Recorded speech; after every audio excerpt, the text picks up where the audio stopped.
So it's coming time that I'm gonna have to do my business pretty soon. Dude, I bet if I walk down here to this freaking river, I'd probably have the best business of my life. Look, there's the river. See how much longer this takes. God, come on, there's gotta be a cop come through here, man. I need a cop. That's what I need. Seriously. Maybe I need to take the coolant off the thing. It makes it look like I'm, you know, I don't know. I'm fixing the problem. No, we're not fixing the problem. We can't fix the problem. Now, I do need to angle my car where this side of the road can see, you know, with enough time to slow down that I'm broke down also. Let's, you know, we're gonna freaking, we're gonna finagle this. Angle here. I want to back up enough so if somebody comes, they can still like pull off the side of the road. You know what I mean? Now, people coming from both ways can see that my hood's up and they can help. It's a tow truck. The dude got me a tow truck. Oh my God. Bro. The freaking truck driver got me a tow, boys. It's not gonna happen tonight. Right. Y'all have a shop that you're with? Oh, okay, awesome. Sweet.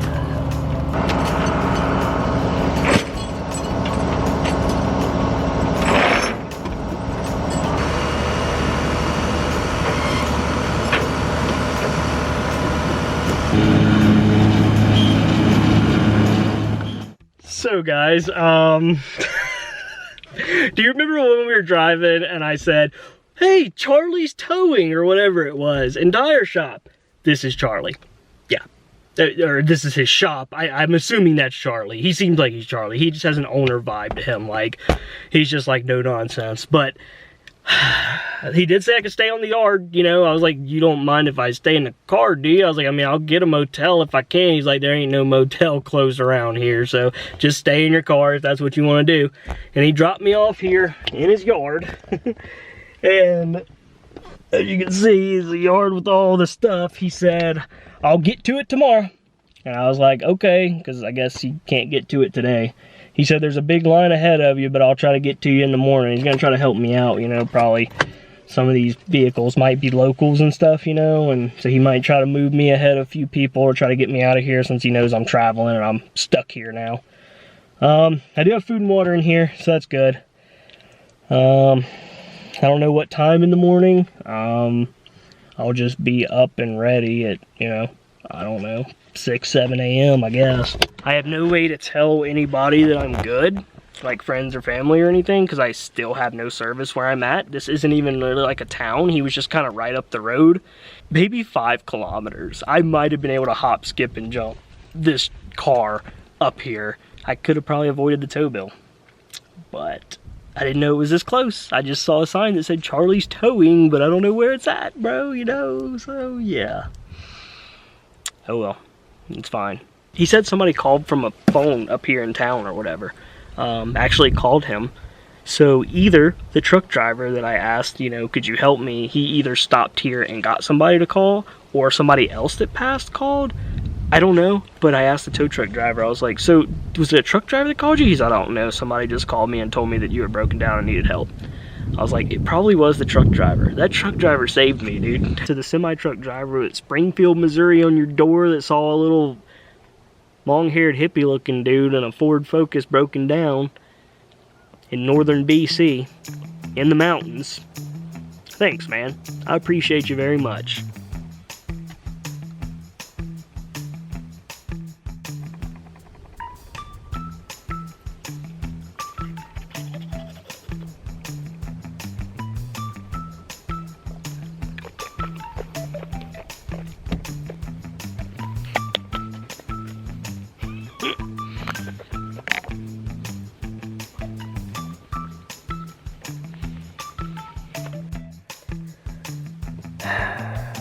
I'm laying in my bed now, watching all these dust particles just float around. I don't have anything better to do. And here I am in my little car in my little bed. Just hanging out, getting ready to go to sleep. The sun ain't gonna set until like after 10 or 11, I don't know. It sets late here because of how far north I am. So, I don't know, man. Hopefully I'll be able to sleep because it is a little warm in here, but the temperature is dropping, but it's so freaking bright. I'm not good at sleeping when it's too bright. We shall see, man, we shall see. Good morning, guys. I just woke up. It is 7 o'clock in the morning. I actually just woke up at like 6:30, but just got my bed and everything sorted away. It is freezing, dude. I actually did use my heated sleeping bag last night, so this is the little battery pack for the heated sleeping bag there. It's Arctic gear, or Antarctica gear, sorry. I can't crank the car because there's no coolant in it, you know, and even if I did, the moment that I did, Charlie would come over here. What you doing? Crank your car. You're about to have you driving up there. Yeah, I'm not even. I'm just gonna sit here. Alright guys, so it is going on 9 o'clock now and still haven't heard anything. A pickup truck did drive in. Don't know if it was Charlie. But yeah, it's almost 9 o'clock now and I haven't heard anything. I don't know. Like, he didn't give me a time yesterday, you know. All I knew is he said, well, you know, see what we can do in the morning. I was like, okay, thanks. So I was up at like 6:30. You know, I wanted to be like ready at 7 if he come over at 7. And I was like, well, if not 7, then surely 8. Well, not 8. Now I'm wondering, well, do they open at 9? Sorry, these updates probably haven't been the most exciting since yesterday, since breaking down. It's kind of just been, you know, me talking to the camera, updating y'all every few hours what's going on. But, yeah.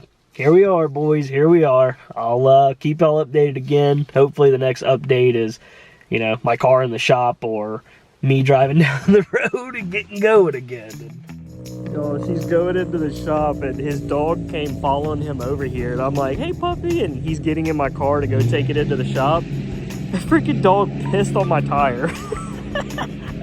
That's a good boy. He's a good boy. He's a good boy. Pee on my tire. Oh my god, he just lifted a leg, dude, just let her rip on my tire. I was dying, bro. It's just funny. Totally worth it. Charlie's shop. The snowmobile here. I don't see those too often where I come from. The school bus says House of Kala, Portland, Oregon. They didn't have to call me in like that, man. Why they gotta do me like that? What you doing? What you doing? Catch me? There you go, get me. Get me.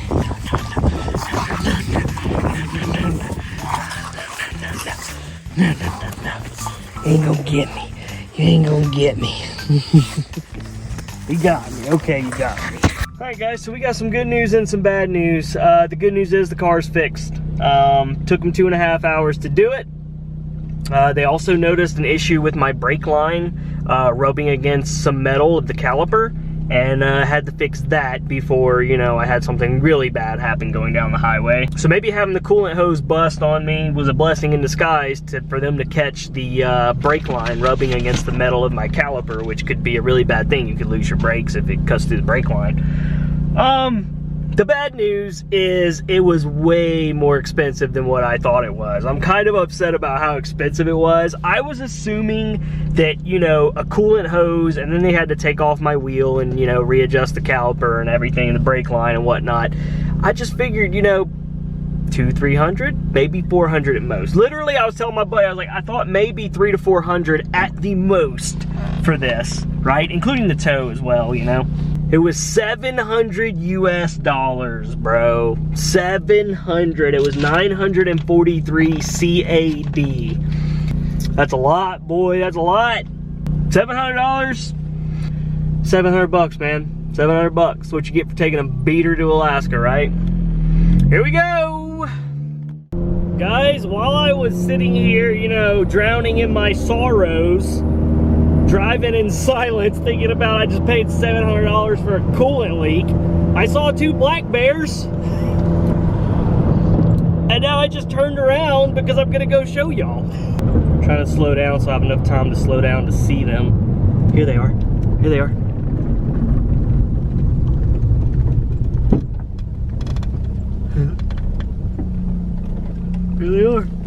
2 black bears just sitting there.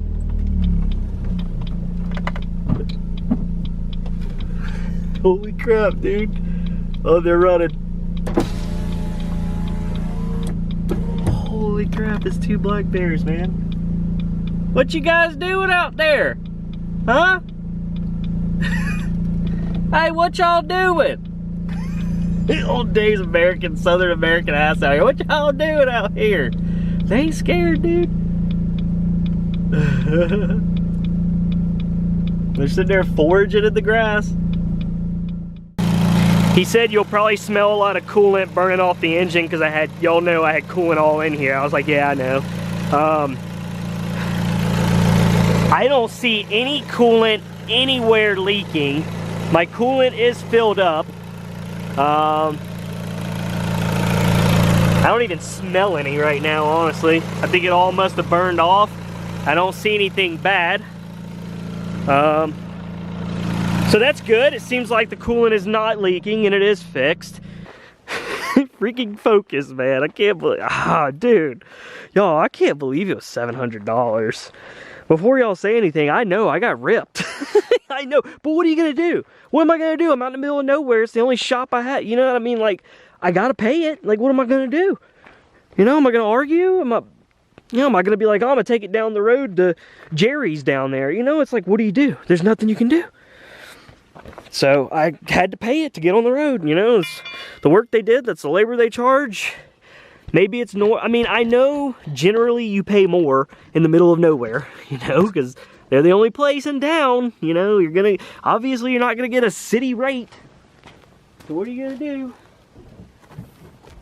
Got a little bit of coolant left. He said he gave me extra coolant, so. This highway here, 37 in BC, Alaska Highway, it's just, I don't know, it's surreal kind of, you know? You got just this road with no lines, the forest, you keep coming across these just huge mountains in the distance, hardly any cars on the road. It's just a super peaceful, relaxing drive.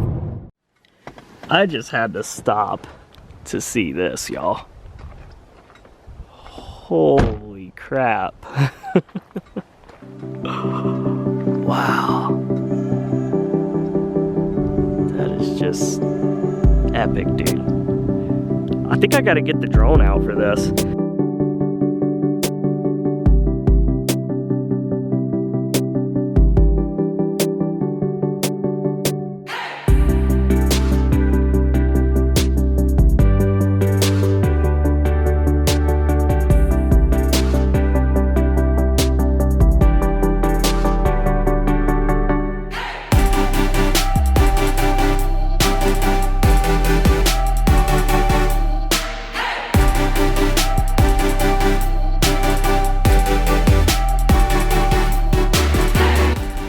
Y'all look at this, man. There's not too many places in the world you can do this anymore. Christie's Hideaway, locally made. We operate on trust. You have a little pen. She got some pickled jalapenos, some strawberry rhubarb jam, Vines and Puppies Hideaway, English muffins, everything bread, pickled carrots, and pickled beets. Yeah, there's not too many places in the world you can do that anymore, you know, without people just stealing all your stuff and not putting any money. Well, I stopped to eat some tuna and a little raven is taking some crackers from me. Hey, look, yeah. There you go, little raven.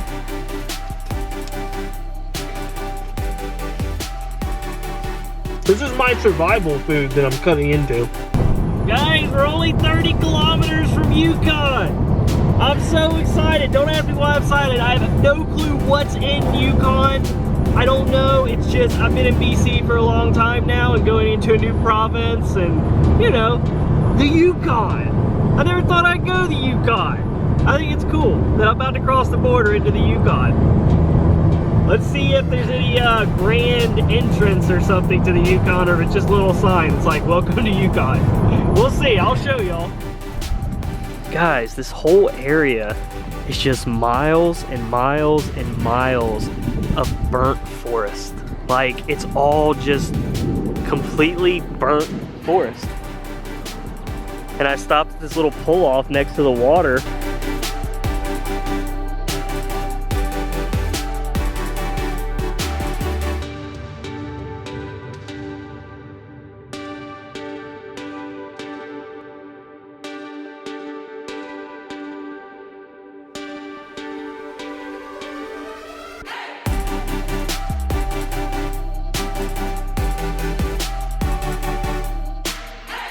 The sign just said leaving British Columbia, and there on the left is going to be the British Columbia welcome to, and this up here must be the Yukon sign.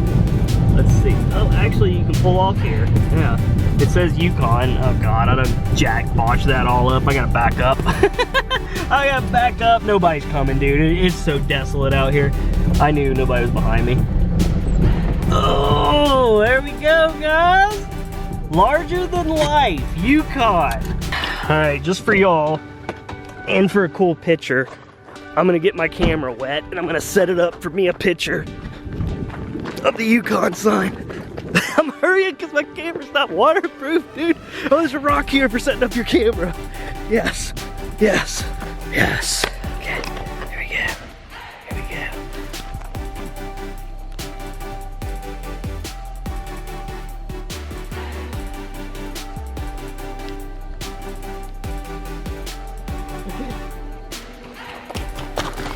Camera's not waterproof, it's getting broke, boys. This is my lifeline to YouTube. Come on. I won't get too old for this. I'm sprinting. Yeah, I have a nice picture for social media of Dave in the Yukon. I had to do that, man. Oh, you're gonna be okay, right, Cannon?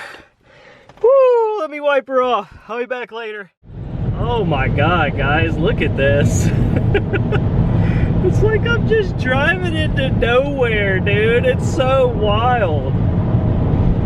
This is something else, man. This is...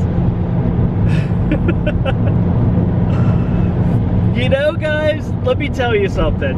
I'm gonna tell y'all that it just hit me when I got fuel just now, like, what exactly I'm doing and how far away I am from home and how wild this is. It just hit me 15 minutes ago while I was getting fuel at this little rinky-dink self-service station with some weird old man that had the thickest Canadian accent I've ever heard, talkative as hell, helping me to fill up the thing, telling me I got 60 seconds to pick up the pump, wait till the motor turns on, you know, then start pumping my fuel, and then tells me, at least it's rain right now and it's not snow, because that's coming. And I'm like, oh yeah, is it really? And he's like, yep, sure is, it's snowing tonight. And I'm like, dang. He's like, which way you going? I'm like, I'm going to Alaska. And then I said, you think I'm gonna hit snow going there? He's like, well, it's gonna snow here, but once you get over the Continental Divide, then the weather just completely changes. And it was at that moment that he said the Continental Divide. It was that moment that he's like, the Continental Divide, once you get over that, the weather just changes as you're going to Alaska. Then it hit me that how far away I am from home right now. I am so far away, dude. It's wild to me. It literally just sunk in. I mean, you know, once I got up here in BC, it really kicked in that I'm pretty far from home, but something about crossing that border into Yukon, fueling up and talking to that old man just really just put it into perspective of like, holy crap, I am far. You know what I mean? Going to our lone state up here of Alaska. It's so exciting at the same time though, but I'm just telling y'all, it's just, yeah, it's sunk in. It really hit me just now. Of like, wow, I'm just on this empty highway with absolutely nobody else on it, you know, driving to flipping Alaska right now. Like, there's nobody else on this highway. I think one car's passed me in the last 30 minutes. It's like, just me.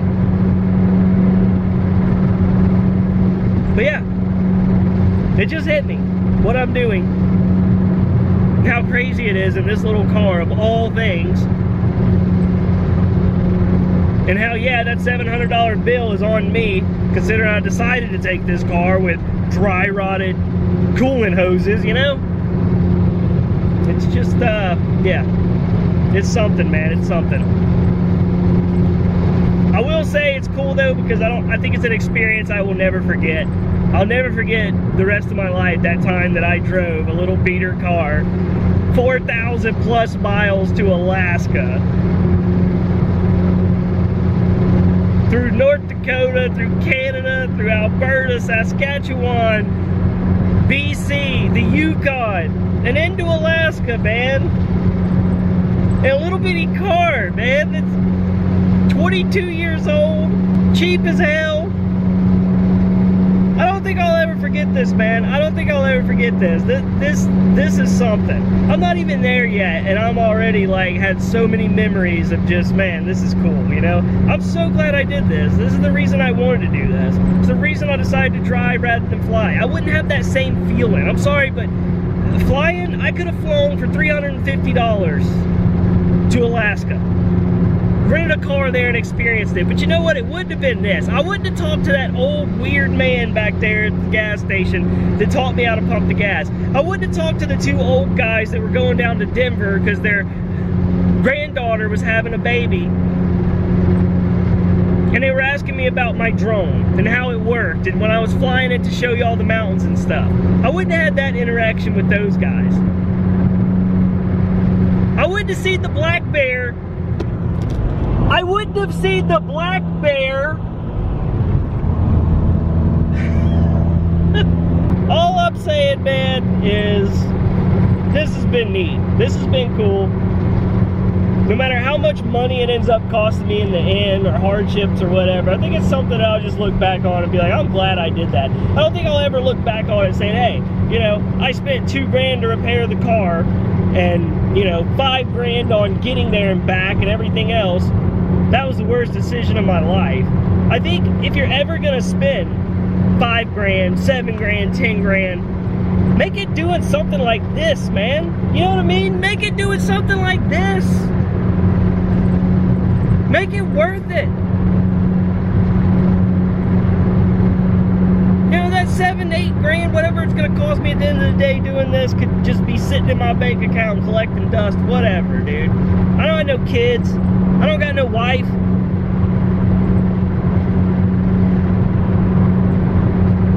All I got's myself, man. And I'm gonna make the freaking most of it. And I'm gonna drive to Alaska in a little freaking hoopty. And I'm gonna enjoy every damn minute of it, no matter what anybody says. Now, if anybody thinks it's a bad idea, or you're stupid, or you shouldn't have quit trucking, or you know, to hell with all those people. I'm having the time of my freaking life right now. And to those haters that just say, oh, you shouldn't have quit trucking. Some guy sent me a message recently that said, you're making a huge mistake by quitting trucking. No, you know what? F you, buddy. You're just jealous because you ain't got enough balls to take an $800 car, 4,000 plus miles to Alaska and break down with no service. I had a good ass conversation with some mechanics in the middle of freaking Canada, dude. That's where my $700 went. To meet some good old boys out in Canada and shoot the crap and have a good old time, man.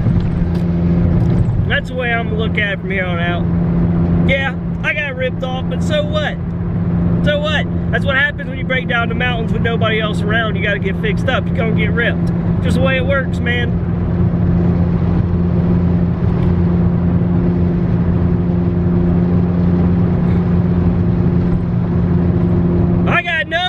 Regrets, boys. There ain't no way I'm ever gonna regret this. Even if this damn car burns to the ground on the way there, I've done already made it worth it. Y'all be easy, man.